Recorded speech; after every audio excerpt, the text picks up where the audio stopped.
Back, and I cannot guarantee better than ever. It is the Locked On Big 12 Roundtable. My name is Josh Neighbors. I'm the host of Locked On Big 12. To my right, it is Linda Godfrey. She is the host of Locked On Pokes. To her right, it is John Williams. He is the host of Locked On Sooners. Below him, it is Steven Simcox. He is the host of Locked On Horned Frogs. And then to his left, that's Jake Hatch. He is the host of Locked On Cougars. Wow, I'm much more winded than I thought after doing the intro. We're going to talk about Will Smith tonight, and we're going to talk about spring football. More importantly, this is kind of our spring football kickoff. Everybody here, their team is out of the NCAA tournament. I cover the Big 12, so I have 10 teams. One of them is still in Kansas, as I wear my Missouri sweatshirt, ironically. So we'll touch on the Final Four a little bit, talk some spring football, and also touch on Will Smith and Chris Rock, because who's not talking about it? All that's coming up on tonight's show.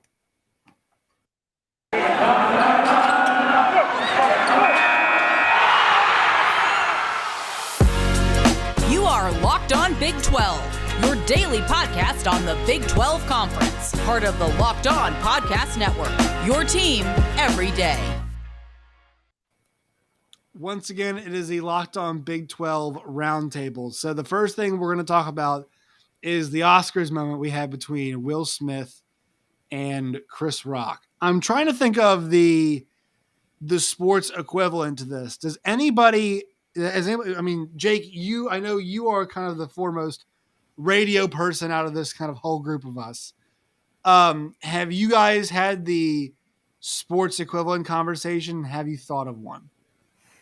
We had a discussion on my radio show here in Salt Lake City about the incident itself. The funny thing is, our initial debate was, is it real or is it fake? That's kind of where things centered, but we did kind of evolve it into trying to find comparisons for what happened. And honestly, I think that the one that I thought of was the Malice in the Palace, but it's not. It's a little different, obviously, because there was a beer thrown at Ron Artest, and then he goes up in the stands, and the melee begins. I don't know. I don't know if there's a perfect comparison in the sports world for this, but let's discuss it. Let's see if we can dig down and find a comparison for it. So if anybody has one at any point in time, I'd like you all we'll take this first segment to think about it. But John, Steven, and Jake, you guys are all married. All right. And you're all men. So actually this, Linda, you and I'm not married, and you are a woman.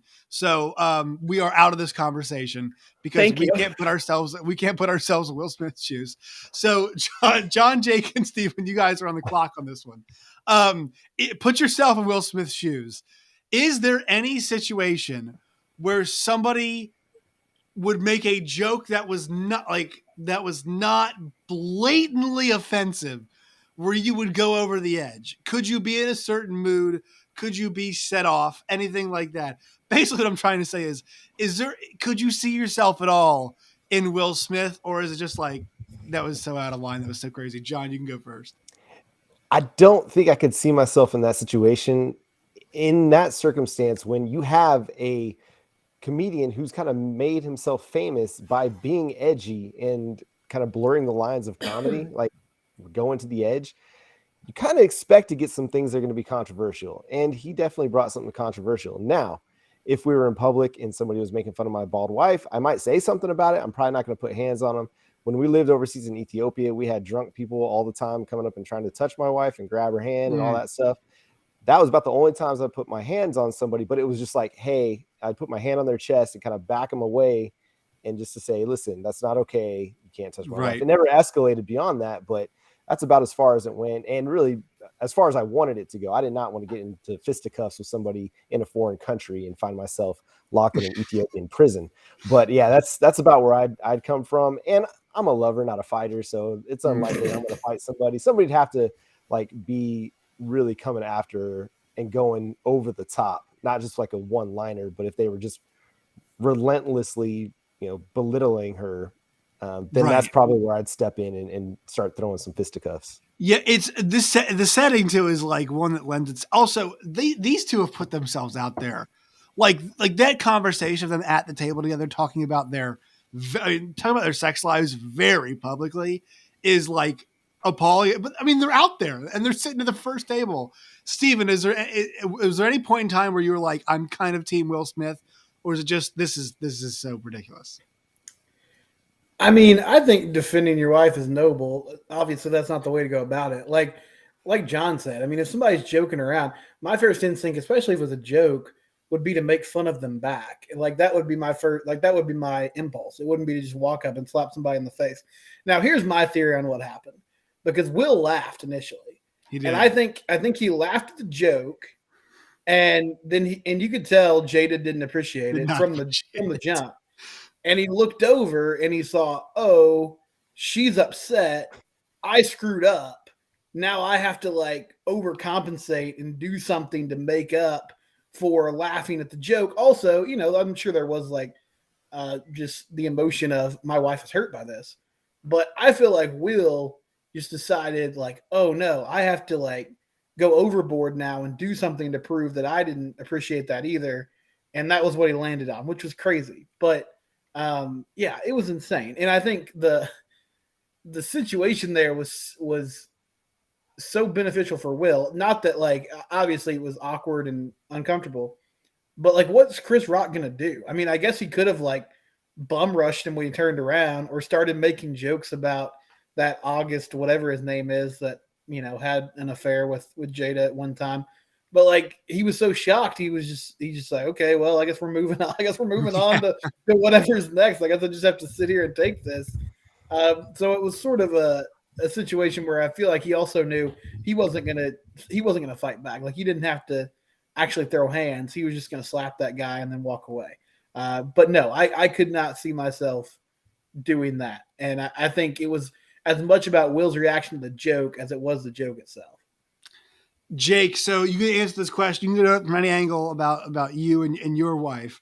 And also, I want to hear the worst take you heard on the radio this week from either a caller or a pundit or somebody. I want to hear the worst Will Smith take that we got all week. Jeez. Okay. So I have been in exactly one fight in my entire life. It was in second grade. A kid was hounding me relentlessly, and I beat the crap out of him. My uncle was my principal at the elementary school I went to. So that got real quickly back to my parents, and I learned my lesson at that point. So I've never laid hands on another human being since then. I have so similar to what Don talked about, I've never really had too crazy of an incident involving my wife, but there was one time where obviously a drunk person was saying some things, and I just told him, hey, you need to cool it. You need to back off. And that kind of de-escalated the situation, and he kind of moved on. But the worst take, and trust me, my Twitter feed, our station Twitter feed, all that stuff was full of all kinds of hot takes out there. But we did have one guy, and we did not put him on air because he came on and was just firing bolts. And I was like, you know what? I was screening calls. I'm like, we're not putting you on there. But he, what did he try to say? He wanted to say that both parties were at fault. We brought up is it August Alsina? Is that the guy? Something like that. Yeah. So he wanted to bring August Alsina into the conversation, but he's like, everybody's at fault for this. Will for being a bleepity bleep, Jada for doing all the bleepity bleep she did over on the side. And I was just like, oh, whoa, what is going on here? And then he eventually tied it in. This is where the worst take came in. He eventually tied it into somehow this was a conspiracy with the presidential elections of the last two cycles. So I had to sit there for it was at least 2 or 3 minutes of him just babbling on, but eventually got to somehow this was is wrapped up in the Democrats. The Democrats, they made it happen. He involved Trump. He involved Biden. It was bipartisan. It was. Was his name Q? What? Yeah, was his name Q? It had to have been. It had to have been. We had mentioned, John had brought it up in our group chat, like about like our childhood, you know, one of our childhood heroes. Linda, are you a big Will Smith fan? Are you, or no? I mean, really? My brother was probably more like the Will Smith, like he kind of catered to the things that my brother enjoyed. So I watched a lot of it because he's older and bigger and meaner. And so I've seen plenty of Will Smith. Just as a whole, I'm pretty anti confrontation. Like I don't even like the video. It was funny when it was just like words and people were like, what's happening? And I think Charlotte Wilder said it best when she said the Oscars are sports now, and they were. It was fantastic. Twitter was a blast, but as soon as like the video started rolling, I was like, okay, I have to get off now because I don't want to watch that. Makes me like when people fight at the bar, if I don't even know them, I'm like, can we leave? I don't want to. It just makes you uncomfortable. I don't like it. Yeah, I don't like it. I think the worst part, I think this is like kind of the consensus, is that so I was somebody I do love Will Smith. I love him. I love him. I love him. They always still have reruns of Fresh Prince on TBS, whatever. I loved it when I was homesick because I would watch reruns of Walker, Texas Ranger for some reason that was on too. And I would watch that and I watched Fresh Prince. And I always loved like the hour and a half to 2 hours of Fresh Prince replays. They would show it from like 8 to 10. And then you get into more of his stuff down the line. And look, do I think his portrayal of Richard Williams was excellent and one of the best performances I've ever seen? No. Do I really have a comment on all this stuff, about this place, whatever? No. But this was the biggest night of his professional career and made a complete ass of himself and has people asking like, hey, should the Academy take the award away? Ultimately, I don't think they will, but like, damn, dude. And then to go up there and I'm not sure if y'all saw Venus and Serena's faces while he was talking. They were like appalled. They were not pleased with what he was saying. So I'm like, dude, Will, I like you, dude, but like, you're just, I mean, if you like, as he made a mess of that in many ways possible. Also, I mean, did Will ever attend the Golden Globes when Ricky Gervais was hosting? And did he ever just not get a joke directed at him? Because like the number of, heinous things that guy said far outnumbers what Chris Rock said. And I think Steven's actually right. You can see him laughing. Jada was not amused. And so he's like, I have to make up for this. Because to be honest, it seems like Will's had to make up for a lot of shit in that relationship for a while now from the comments that Jada Pinkett Smith made. So it's just this, I think there's a lot of layers. I was joking on Twitter that night. I was like, it's a work. All the wrestling people know what that means. It's fake. It was not fake. It was real, 100% real. But it was Matt Hardy in an Edge. Like, yes, it was something that started off as not real. Yes, and then it became very, very, very real. That's a wrestling nerd moment. Oh yeah, locked on WWE, bro. WWF, actually. We need to make that actually happen. There's no doubt about that with WrestleMania going on. Yeah. So, one thing I wanted to add to that, Josh, is a lot of people pointed back to 2016 when Jada essentially boycotted, if I'm not mistaken, the Oscars over, and Chris Rock was there, and he made a joke at her expense for boycotting it, and I think that all kind of goes into it. He was laughing. Jada looks at him, gives him the look. And Josh, as well as Steven, know that look from your wife. It says, oh, hell no, you did not just laugh at that. So yeah, I'm absolutely sending this to all your wives as soon as we log off. Just so they know to listen. See if I'm glad that I am not married. And never have to be in this situation where I do have a girl. I do have a girlfriend who's very angry at me right now for rooting for Kansas. So I'm still dealing with that. I feel like this on top of it would be difficult situation if I had to do that. All right, let's talk some spring football. Let's do this. We'll talk some spring football. 1 second though. First, a word from our sponsors. Today's show is brought to you by StatHero, and boy, does this group right here love March Madness. It's coming down to the end though, so if you guys want to get in on it now, they have these awesome player matchups. It's daily fantasy, the way it's supposed to be played. We know Linda loves fantasy because that's all she tweets about. Talking about draft picks and what stuff all the time. So Linda, I know she loves the individual matchups StatHero has. They'll do something this weekend like Bankero, Griffin, and Roach against Baycott, Manic, and Love, and they go head to head, and they'll have points plus rebounds or whatever. It's pretty cool. It's a fun way to play daily fantasy. You guys go there today. Use the promo code LOCKEDON, LOCKEDON, Locked On. You'll receive a 100% deposit match today. Once again, promo code Locked On at StatHero /Locked On, I believe is what it is. You guys can go there today and check that out. Also, today's show is brought to you by our friends at Built Bar. Go to built.com today. It's built.com to find all of their delicious Built Bars. Mint brownie, coconut almond, and white chocolate cookies and cream are some of the flavors they have available. Built Bars have 130 calories, 4 grams of sugar, 4 net carbs, only 17 grams of protein as well. Compare that to a candy bar, 240 calories, 30 grams of sugar, and dozens of net carbs. We don't like that. Boo, net carbs. Go to built.com today. It's built.com, promo code LOCKED15, LOCKED15, LOCKED15 for 15% off at built.com today. All right, so spring football, it's rocking, it's rolling. And Linda, I'm actually glad that you are to my right on the screen because Mike Gundy was on the radio show I normally work, Big 12 Today, today, and he had some comments about. I'll read you a couple things that he said.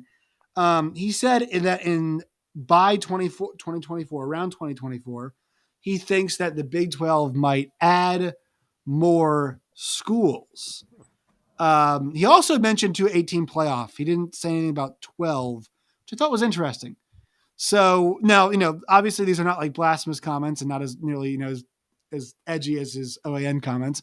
But what have you thought? I've kind of enjoyed Mike Gundy's. He's been very candid this offseason, I feel like. I think there were some questions after that 2020 season, right? There were so many expectations. That was the year. It got derailed by COVID, but still, they didn't really play that well during the actual year. And last year was like, okay, no, Mike Gundy is that guy. He is a great, amazing tenured coach. And I feel like we're seeing that comfort in kind of some of his prognosticating. So your thoughts about Mike Gundy as we head into this kind of new era of Big 12 football, Oklahoma State football, and some of the comments he's been making? I always have thoughts about Mike Gundy. How could you not? I think he's always been pretty comfortable in the media and pretty candid. I think that's pretty fair to say about Mike Gundy, but I do like what he's saying. I like the way that he's talking about Oklahoma State. Somebody did that Big 12 coach approval by fan poll, and he's like so low. And we've just gotten to this point where I think we're like complacent until we get to a playoff or like have that kind of potential. This year we were so close. And I think that winning the Big 12 championship would have skyrocketed Mike Gundy in terms of like fan approval. But we still get so angry with him and especially with Casey Dunn, the offensive coordinator, when it comes to some of the play calling, especially this last year. I mean, like we were winning games, but it was still after every game going like, what the hell? Why did we stop playing in the third quarter or whatever it was? There was always something that we were nitpicking. So it is nice that he's being candid, but I think he's kind of always been that way. And until he really delivers on that Big 12 championship, he's always going to fall in that mediocre coaching range for us. Even like as an Oklahoma State fan, I love what Mike Gundy has done for the football program. It's hard to be mad about winning seasons over and over and over again. But the losses to Bob Stoops regularly and the inability to grasp a Big 12 championship have really hindered his view from the media and from Oklahoma State fans. Man, it's one of those things that Desmond Jackson reaches the ball out. Maybe we're not having this conversation, right? I mean, as bad as the play calling was, there is a certain amount of like, we have to get this rock in the end zone, right? That is the bottom line. But if Desmond Jackson reaches his arms out, we're, maybe that answer is like they won the Big 12 championship. But to be fair, too, they did go and beat Notre Dame in a bowl game that, I think Notre Dame was pretty motivated to play in, right? With obviously first game, with new head coach. So, yeah, I understand why, but also they have the longest tenured coach in the Big 12, and he's elevated that program. I mean, that program was nowhere near where it is now, and it's a top 25 program, like, period. There is no question. Oklahoma State football is a top 25 program every single year. And the fact that we couldn't say that before, I think is just important. So do you have anything else? No, I totally agree. But, and I agree about Notre Dame and the way that we came out in the second half and getting that stopping them completely on offense and figuring out a way to win that game was fantastic. But it is not the game that Oklahoma State fans remember from last season. They remember the Big 12 championship game. Enough. Period. So that's very fair. Unfortunately, that's still what is remained prevalent. But I agree. I wholeheartedly agree. He has completely raised and transformed that program. Shift over to John. John, Oklahoma, in my opinion, has to be the presumptive favorite next year in the Big 12. To me, Oklahoma is the Big 12's best chance to get a playoff team. I don't like saying that because obviously there's so many shifting factors with Oklahoma right now, with so much changing for them. But unless Texas can flip the coaching, and kind of get that thing completely like it's just a new roster for them, new coaching, it's a lot of talent. But OU's got the pedigree, so I'll lean that way. How are things going in spring? Have OU fans calmed themselves and put all of their focus into the new season? Yeah, I think anytime you're seeing Oklahoma fans and the former head coach intertwined, it's when somebody in the national media is bringing them up. Most people are focused on what's happening now. We're focused on spring football in the future. I think there's a lot of optimism about what's going to happen in 2022. I think there's still a little bit of realistic view that we are turning over 12 starters on both sides of the football. Yes, we got a quarterback in that has a lot of experience, but still there's a lot of turnover happening in Norman. I think there's still some excitement about what's coming up behind those guys from the two deep depth chart, but still some questions to be answered as far as I'm concerned. But yeah, I think you look at Oklahoma and what they've got to work with, they're going to be in contention for the Big 12 title. But like we saw in 2021, they were the presumptive favorite far and away, and it didn't work out for them. And I kind of disagree a little bit with your point that they're probably the only team that could get into the college football playoff. I think Oklahoma State was right there on the verge. If they win the Big 12 championship, potentially they get in. If Baylor doesn't have a slip up against TCU and they win the Big 12 championship, potentially they get in. I think the view of the Big 12, especially in that top 5 teams, is changing a little bit. People are recognizing that there's some depth to the conference, especially when a team like Kansas can jump up and beat Texas. It's the perception is changing a little bit. Now, will that be the case this year? I think the depth could potentially, hurt it again from giving the Big 12 an opportunity to get into the playoff, because you get a Big 12 champion with 2 losses, they're not getting to get in. So it's going to have to be one of those things where a team's going to have to set itself apart to make a run that ends up with just a 1 loss or an undefeated season for them to have a chance to get in. But as far as Oklahoma is concerned, everybody's excited about Dylan Gabriel. It seems like everybody's really excited about him on the team. They're following him. He's leading by example, not just by word. He's putting in the work. Good wide receiver core, solid group there. The running back depth is pretty nice, although it's a little bit inexperienced. Turning over some offensive linemen, but we got 3 starters coming back and a lot of really up and coming defensive ends that to replace Isaiah Thomas and Nick Bonito with a lot of promise, guys like Marcus Stripling and Reggie Grimes. So there's a lot of promise, a lot of confidence, and some optimism about Oklahoma heading into 2022. Yeah, well, I think for me, heading into 2022, Oklahoma State is replacing so much on defense. That's the big concern, right, for them, is how much replaced on defense. Baylor's got their 2 best defensive players in Terrell Bernard and Jalen Petrie to deal with. And also, we're not even sure who can play quarterback for them this year, which is it's a huge question mark.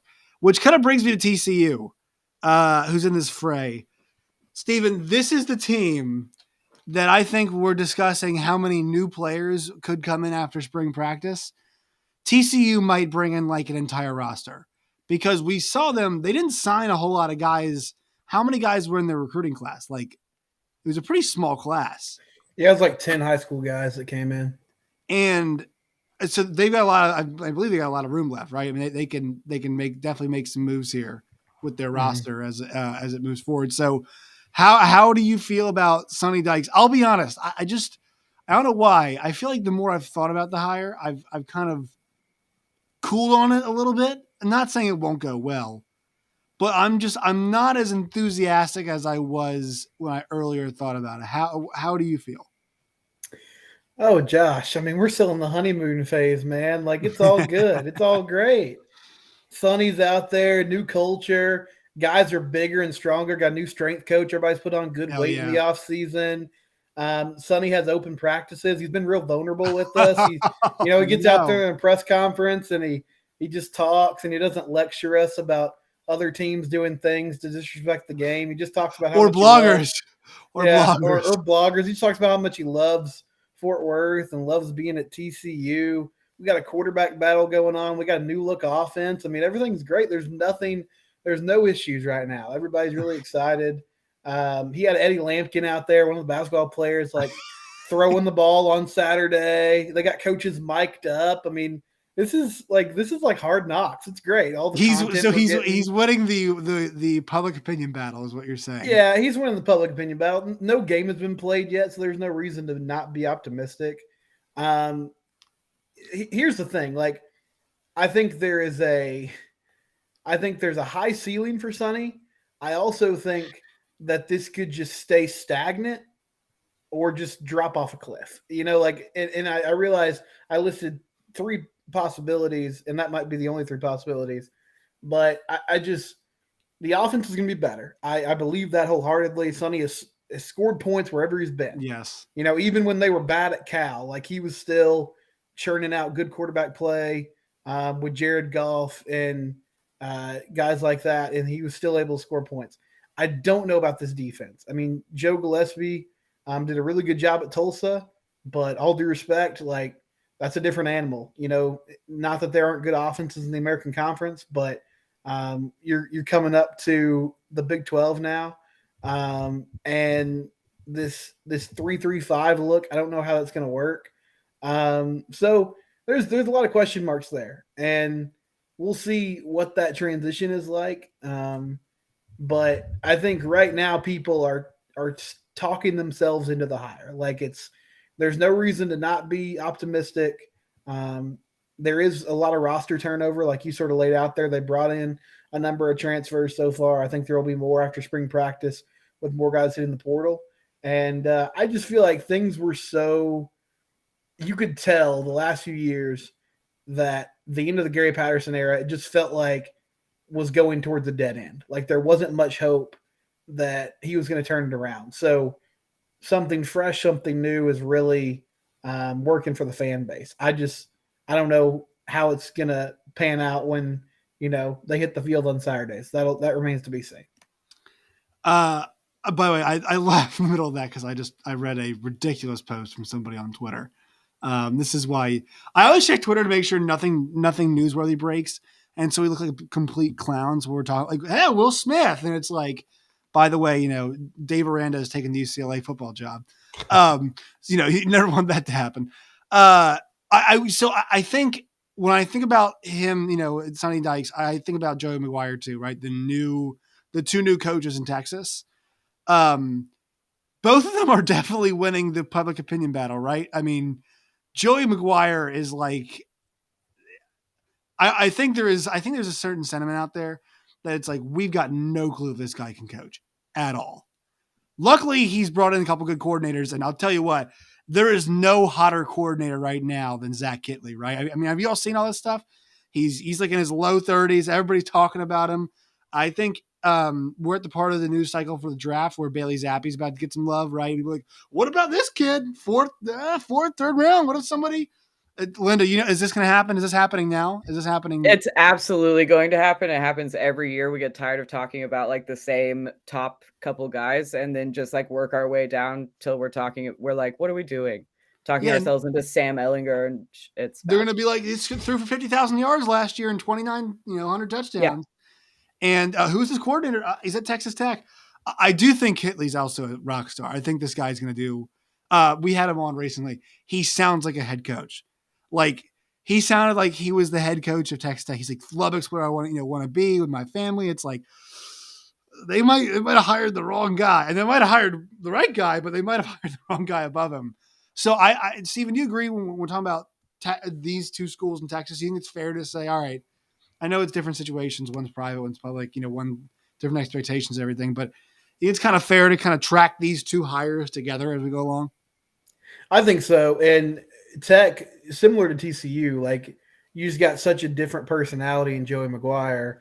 And you also have a guy, you know, Matt Wells really struggled on the recruiting trail. And that's a tough place to recruit. Joey's already brought a ton of energy in that regard. That's what he does. That's who he is. And he's a super likable guy. So I think, you know, for a program that's been kind of down and out the last few seasons, his energy is pretty infectious. But yeah, it's a big step up. I mean, he was a great coach at the high school level, and he did a really good job at Baylor and the different roles that they put him in. But now you're running a Big 12 program, and so that's a huge promotion. And he's going to have to be ready to be more than just, a CEO at some point for this to work.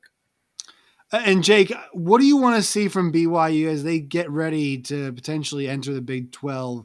I think the one thing for me that we know is going to be there is the physicality, just because BYU does have the luxury of having older players, right? That is one thing that is a feature of the BYU teams, that they've got guys who are, in theory.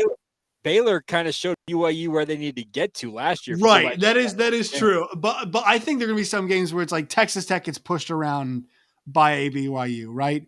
Well, so it's going to happen. Yeah, so the one thing this spring ball, and BYU's actually having their alumni, their final day of practices is this coming Thursday. So they're almost done here. And wow. the biggest thing I have noticed, and I've been out to 7 of their practices so far, it'll be 8 on Thursday. And the biggest thing I've noticed is they have made a renewed emphasis on hitting the weight room. I'm seeing some guys that last year were playing undersized at different positions that look now legit like, okay, that guy fits it, let's say a linebacker spot or a defensive line spot. I think it's something that Baylor game in particular last year, BYU got absolutely trounced on both sides of the ball, particularly in the trenches. And I think it taught them everything that they were going up against as they get ready for the Big 12. Yeah, there will be games where they'll be able to go man for man, but I think Kalani Sitake and his staff realize we still got work to do. So the nice part is BYU's got about 2 years of a runway to get themselves ready for the Big 12, which is going to be an advantage for them just in terms of understanding, okay, here's what we need to work on, how we are going to go about recruiting, building towards this. But I do not think you'll get all of the answers if you're BYU until they actually do enter the conference in 2023. Yeah, I think it's important to look at all those teams, how they perform this year, right? Houston, UCF needs a bounce back pretty badly. Yeah. I don't think if UCF has another year like they did last year, you kind of have to have some questions about them coming into the Big 12. Because and the thing is, this is you bring it up, like this is a physical league, right? We're no longer talking about a league where I don't know if we can score 45 points at Oklahoma State. It's like, man, is Oklahoma State going to beat our ass at the line of scrimmage this year? Like, is that what's going to happen, right? Is Baylor going to run the ball down our throats? Is that what's going to happen here? Is Zach Evans? I know he's gone now, but like it's the strength. That was the strength of TCU's team. Like that is what the conference has become now. And look, I love it. I think it's good for the conference to have its kind of identity. But yeah, I think the schools I'm really curious about is like what is, will BYU kind of remain the same, kind of do the stuff they've always done. I think Zach Wilson's a little bit of an outlier. Yes, I think it's all fair to say that, some of the stuff they could do with Zach Wilson was an outlier. Keep an eye on Jaron Hall. He looks. Yes. He looks really, really polished. The biggest thing for him, though, in all of his time playing at BYU, he has never made it through an entire season healthy. That is right. The one thing going against him. But in spring ball, he has looked absolutely lights out. I'm under no illusions that BYU walks in is going to be playing for a Big 12 championship right away. But I do think that they understand the work they have to do to get ready as they go into this conference. But it's the same thing for UCF. Cincinnati's probably the most ready, in my opinion, in terms of just stepping right in and be able to go right play away. style too. Play style 100% fits in. Yeah, exactly. But then you're looking at these teams coming in. Houston is, I think, is going to have to upgrade a little bit too. But I think all of them understand what is in front of them, what they need to accomplish in the lead up to that. And it'll be interesting. BYU, yes, there will be guys who will go on Mormon missions, LDS missions out here, and they're going to be 21-year-old freshmen that are playing football. And trust me, it's going to be a talking point forever, for however long but BYU. That's good. I want to see that. It's an advantage. And they lean into it. They lean into it. Yeah, absolutely. They're going to lean into it, and it will give them some advantages. But at the same time, they understand that, hey, we need to really upgrade our overall talent base. That means the 2s and the 3s behind those 1s, they need to have an upgrade in terms of the overall talent on this roster. They've done a good job developing it, but they still are going to need to take advantage of the next 2 recruiting classes to really get themselves set up. I just want to note the BYU they smoked the Pac-12. Was it South this year? Was it the South? They were. So, they were which dispels this whole the Big 12 won't be a Power 5 conference anymore thing. It's like, look, sure. I mean, like BYU ran over the Pac-12 South. We're going to demean we're demeaning the Pac-12 all of a sudden now. I know they aren't very good. We still consider them Power 5 league. That's besides the point. All right, quick word from our sponsors. We'll do some Final Four predictions to get ourselves out of here. Today's show is brought to you by RockAuto.com. Go to RockAuto.com today. When you guys do, you guys will find affordable parts for anything in your car or truck. Carpet, tail lights. If you want to, I'm sure they've got like polisher for your, if you want to polish whatever part of your car, your license plate, I don't even know. They've got whatever you need there at rockauto.com. You go there today, you guys will find parts that are 30, 50, even 100% less than what you'll pay at a auto parts dealership or online at some places or your local store. So go to rockauto.com. It's the cheapest place to go. When you go there, write Locked On and their How'd You Hear About Us box. That way they know we sent you. Amazing selection, always low prices, all the parts your car will ever need. That's rockauto.com. All right, Coach K made the Final Four. I'm not happy about it, but I have to credit him. His team's done a very good job this year, at least in the tournament. The coaching's been very good. So let's get Final Four picks. Linda, who is playing in the championship game and who do you think wins? I'm boycotting the NCAA tournament, so you're just gonna have to skip. That's not. We can't accept that. You're gonna have to give us who is playing the championship game. Do you know who's playing in the Final Four? Yeah, but it's just like it just ended so boring. It was fun to watch the Peacocks, and then of course that Cinderella story ended, and now it's 4 Blue Bloods, and I don't get. It's not fun anymore. This is what I don't understand about the tournament. It frustrates me so much. Is people will be like, literally, what happened to all the upsets? It's to get the good teams won. That's what happened. Yeah, I Duke's know. got 4 or 5 and stars. I'm already mad at them. So now I'm being extra petty. Did you watch the game? Just let me be petty. Good quality basketball. You know what? No, you know what pisses me off is that it's like, did you guys hear about the NFL? And like, can the NFL shut up and let me enjoy my college basketball? What are the Browns gonna do in Baker Mayfield? I don't care. St. Peter's is playing North Carolina. Shut the hell up. That's You're right. The NFL wants to get the attention. So like Queen of the NFL, before I might have to boot you off here. I'm gonna move on from you. John, I'll ask you. Maybe you'll give me an actual answer. Yeah, give me Kansas over Duke in the final.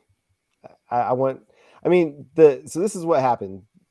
The ACC championship tournament loss to North Carolina spurred Duke on this run. Same thing happened to my lacrosse team back in 2004. We lost the last game of the regular season, went into the Final Four, won 7-5 over Tulane, and then went into the championship and knocked off Nicholls State 22-12. So, but Duke you're telling me you sang choir and played lacrosse? Absolutely, I did. Hell yeah, John. I think you might be white. I'm not. I was about to say that's about the whitest thing I've ever heard in my life. Hey, Steven.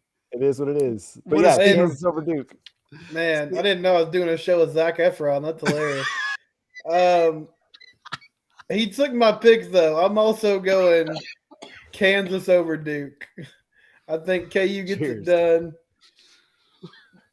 Big 12 flexes, wins another basketball championship. Coach K goes out sad, and best of the best for everybody. Jake. I am a man who believes in destiny, and I believe that Coach K is destined to go out on top. So there you go. What higher power would want Coach K to win a championship here? I don't know. Trust me. I don't want to do that. I feel like they got matched up with North Carolina in the Final Four, the first time they've ever faced off in the NCAA tournament. That seems serendipitous in a way, and I feel like the way this is trending, Coach K goes out on top. I've got Kansas over Carolina in the championship game. I think Carolina is playing. They're a house of fire right now. They just seem to be pulling all the right switches. Whether it was Baylor come back or the UCLA, them rallying past UCLA and just hammering St. Peter's. Never a prayer in that game. And KU, here's the crazy part. This is not a great KU team compared to other great teams they have. If they win, talking Jesse Noodle, Kansas City Star, they're going to be favored in all 6 tournament games they play. If they play, no matter who they play in the title game, they're going to be favored over Duke, I think. So that's pretty crazy to think. I'm picking Kansas to win the title. I'll probably be single after this weekend, especially if they win. So I'm taking my my relationship to my own hands here. But yeah, I've got that happening. All right, fun show, everybody. Now it's time to do plugs. Linda, I'm tempted not to let you plug anything because you're going to plug some dumb football stuff in the middle of March Madness still. All right. So go ahead. I'll still let you plug stuff. Go ahead.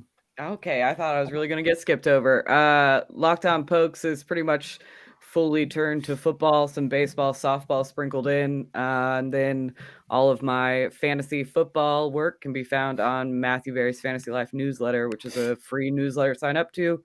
Offseason comes out Mondays and Thursdays. Great football. Yay. You John. be nice. Yeah, hey, you can follow me on Twitter at John9Williams, on Facebook, Locked On Sooners, and on Twitter, Locked On Sooners over there, and on YouTube, subscribe to the channel. And if you love college basketball, college lacrosse is going on as well. Duke is going to get that revenge over North Carolina in ACC play, and they're one of the perennial powers over on that side. Syracuse, Duke, North Carolina, but watch out for Denver as well. They're a hot team out west that actually won the national championship in Division I lacrosse a couple years ago. But we're also talking about softball. The Oklahoma softball team is 30-0 with something like 25 run rule wins. Grace Lyons hit 3 home runs tonight for Oklahoma's another run rule win over Wichita State. The Tiare Jennings home run too was amazing with the comeback. That was incredible over Baylor on Sunday. That was great.